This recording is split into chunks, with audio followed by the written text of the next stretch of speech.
ce fils préféré d'Emmanuel Macron, celui qui ici était très fidèle, à la différence d'autres qui sont entrés même dans la fronde ces derniers temps, devient Premier ministre à 34 ans. Et il passe du rôle de premier soliste de ce gouvernement, quasiment très performant, avec beaucoup de capacité à prendre la lumière, à prendre la parole, à être à la fois médiatique, digital, et puis aussi sur le terrain. Il devient maintenant chef d'orchestre. Puis il va former un gouvernement, en tout cas s'il n'est pas déjà formé par Emmanuel Macron, association avec d'autres pôles de force à l'intérieur de la majorité.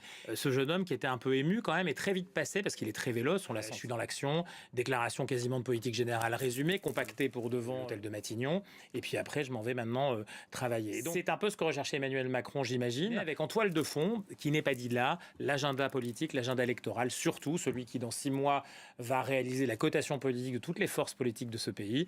Eh bien, ça va être le rôle principal de ce jeune Premier ministre, c'est d'affronter son alter ego, qui n'est pas élu, qui n'est qu'un chef de parti, mais d'un parti qui embête beaucoup la Macronie, c'est-à-dire le Rassemblement national.